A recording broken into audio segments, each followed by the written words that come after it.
ការធ្វើឲ្យគេទុកចិត្តនិងចូលចិត្តគឺជាសិល្បៈនៃការប្រស្រ័យទាក់ទងនិងការកសាងទំនាក់ទំនងដ៏មានតម្លៃវាមិនមែនជាការសម្ដែងដើម្បីតម្រូវចិត្តគេនោះទេប៉ុន្តែវាជាការបង្ហាញចេញនៅតម្លៃពិតនិងភាពស្មោះត្រង់របស់អ្នកខាងក្រោមនេះជាគន្លឹះសំខាន់ដែលអ្នកអាចយកទៅអនុវត្តបាន 1. របៀបធ្វើឲ្យគេចូលចិត្តមនុស្សភាគច្រើនចូលចិត្តនៅក្បែរអ្នកដែលធ្វើឲ្យពួកគេមានអារម្មណ៍ល្អនិងមានផាសុកភាពញញឹមនិងបង្ហាញភាពរាក់ទាក់ស្នាមញញឹមដែលចេញពីចិត្តគឺជាមេដៃឆក់យកបេះដូងអ្នកដទៃវាកាត់បន្ថយភាពតានតឹងនិងបង្កើតបរិយាកាសរីករាយភ្លាមធ្វើជាអ្នកស្ដាប់ដ៏ល្អមនុស្សគ្រប់រូបចូលចិត្តនិយាយពីខ្លួនឯងនិងចង់ឲ្យគេស្ដាប់នៅពេលដែលអ្នកដទៃនិយាយចូលយកចិត្តទុកដាក់ស្ដាប់ងក់ក្បាលយល់ស្របនិងកុំអាលតន់កាត់សម្ដីគេភ្លាមហៅឈ្មោះរបស់ពួកគេឈ្មោះរបស់មនុស្សម្នាក់គឺជាសម្លេងដ៏ពិរោះបំផុតសម្រាប់ពួកគេការចងចាំនិងការហៅឈ្មោះគេចំបង្ហាញពីការយកចិត្តទុកដាក់របស់អ្នកចំពោះគេស្វែងរកចំណុចដូចគ្នារកមើលអ្វីដែលអ្នកនិងគេមានដូចគ្នាដូចជាចំណូលចិត្តការងារឬបទពិសោធន៍ជីវិតមនុស្សយើងតែងតែមាននិន្នាការចូលចិត្តអ្នកដែលមានអ្វីស្រដៀងនឹងខ្លួននិយាយពាក្យសរសើរដោយស្មោះត្រង់ចូលស្វែងរកចំណុចវិជ្ជមានរបស់គេហើយសរសើរដោយចេញពីចិត្តជៀសវាងការអែបអបឬសរសើរហួសពីការពិត 2. របៀបធ្វើឲ្យគេទុកចិត្ត building trust ការចូលចិត្តអាចកើតឡើងលឿនប៉ុន្តែការទុកចិត្តត្រូវចំណាយពេលវេលាយូរដើម្បីកសាងភាពទុកចិត្តគឺជាគ្រឹះនៃទំនាក់ទំនងរឹងមាំរក្សាពាក្យសន្យានិងពេលវេលាបើអ្នកនិយាយថាស្រឡាញ់ត្រូវបង្ហាញសកម្មភាពបើអ្នកសន្យាថានឹងធ្វើអ្វីមួយត្រូវតែធ្វើឲ្យបានបើណាត់ជួបត្រូវទៅឲ្យទាន់ពេលវេលាភាពទៀងទាត់បង្កើនបានទំនុកចិត្តភាពស្មោះត្រង់និងតម្លាភាពនិយាយការពិតទោះបីជាការពិតនោះពិបាកស្ដាប់ក៏ដោយមនុស្សអាចអត់ឱនឲ្យកំហុសរបស់អ្នកប៉ុន្តែពួកគេពិបាកនឹងអត់ឱនឲ្យការភូតភរណាស់រក្សាការសម្ងាត់បើមានគេទុកចិត្តប្រាប់រឿងសម្ងាត់ឬរឿងផ្ទាល់ខ្លួនដល់អ្នកចូលអ្នករក្សាវាទុកក្នុងចិត្តឲ្យចិត្តកុំយកទៅនិយាយបន្តដាច់ខាតធ្វើជាខ្លួនឯងកុំព្យាយាមធ្វើជាមនុស្សម្នាក់ផ្សេងទៀតដើម្បីឲ្យគេពេញចិត្តមនុស្សយើងមានសភាវៈគតិ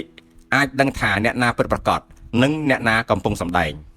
ភាពពិតប្រាកដរបស់អ្នកនៅមកនៅទំនុកចិត្តហ៊ានទទួលខុសត្រូវនៅពេលដែលធ្វើខុសចូលហ៊ានទទួលស្គាល់និងសុំទោសស្មោះត្រង់រួចរកវិធីកែប្រែវាមិនធ្វើឲ្យទន់ជ្រាយទេតែវាបង្ហាញពីភាពចាស់ទុំនិងគួរឲ្យគោរពចំណាំទំនាក់ទំនងដ៏ល្អចាប់ផ្ដើមពីការផ្ដល់ឲ្យមុននឹងការចង់បានមកវិញនៅពេលអ្នកផ្ដល់នៅការគោរពភាពស្មោះត្រង់និងភក្ដីភាពនិងភាពមេត្តាទៅកាន់អ្នកដទៃនោះភាពស្រឡាញ់និងការទុកចិត្តនឹងត្រឡប់មករកអ្នកដោយស្វ័យប្រវត្តិតើអ្នកកំពុងចង់កសាងទំនាក់ទំនងនេះនៅក្នុងបរិបទណាដែរឧទាហរណ៍កន្លែងធ្វើការក្នុងចំណោមមិត្តភ័ក្តិឬជាមួយមនុស្សជាទីស្រឡាញ់ប្រាប់ខ្ញុំបន្ថែមបានដើម្បីអាចឲ្យខ្ញុំផ្ដល់ជាគន្លឹះគោលដៅល្អជាងនេះការធ្វើខ្លួនឲ្យមានតម្លៃសម្រាប់មនុស្សជុំវិញខ្លួន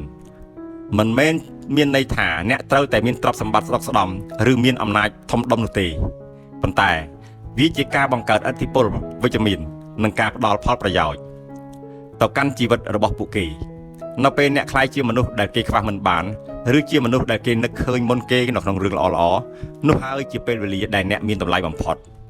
ខាងក្រោមនេះជាវិធីសាស្ត្រដើម្បីបង្កើនតម្លៃខ្លួនអ្នកសម្រាប់មនុស្សជុំវិញខ្លួន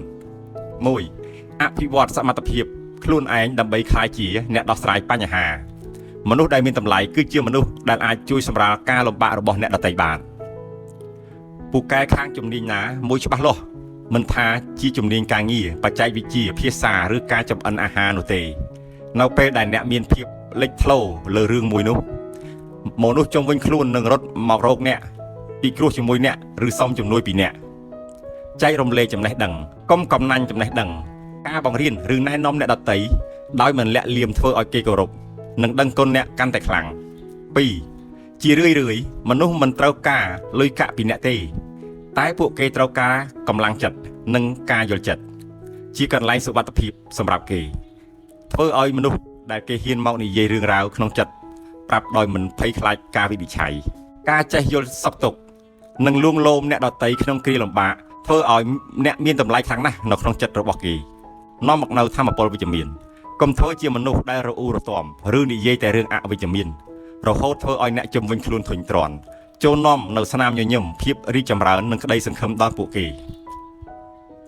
1គោរពពាក្យសម្ដីនិងពេលវេលាតម្លៃរបស់មនុស្សម្នាក់មើលឃើញច្បាស់បំផុតតាមរយៈទង្វើនិងការទទួលខុសត្រូវធ្វើជាមនុស្សដែលអាចទុកចិត្តបាន 100% បើនិយាយថាជួយគឺត្រូវតែឲ្យអស់ពីកម្លាំងចិត្តបើណាត់ពេលណាត្រូវទៅពេលនោះនៅពេលមនុស្សជុំវិញខ្លួនដឹងថាឲ្យតែរឿងធ្លាក់លើដៃអ្នកគឺច្បាស់ជាជោគជ័យ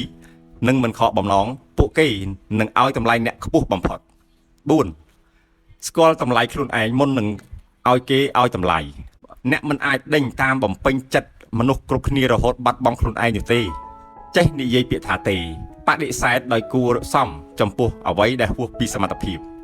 ឬអ្វីដែលរំលោភលើពេលវេលានិងគោលការណ៍ផ្ទាល់ខ្លួនរបស់អ្នកមនុស្សដែលយល់ព្រមគ្រប់រឿងជារឿយៗត្រូវបានគេមើលរំលងតម្លៃមានគោលការណ៍ជីវិតច្បាស់លាស់ហាត់រៀនរស់នៅដោយមានសិលធម៌មិនក្បត់ទំនាក់ទំនងមិនក្បត់ចិត្តគេនិងមិននិយាយដើមអ្នកដទៃភាពស្អាតស្អំរបស់អ្នកនឹងទាក់ទាញការគោរពដោយស្វ័យប្រវត្តិ5ផ្ដល់ការកោតសរសើរនិងឲ្យតម្លៃទៅកាន់គេវិញច្បាប់នៃការឆ្លោះបញ្ចាំងបើអ្នកចង់ឲ្យគេឲ្យតម្លៃអ្នកត្រូវតែចេះឲ្យតម្លៃគេមុនមើលឃើញចំណុចល្អរបស់គេស្វែងរកនិងទទួលស្គាល់ការខិតខំប្រឹងប្រែងរបស់មនុស្សជុំវិញខ្លួនទោះបីជារឿងតូចតាចក៏ដោយ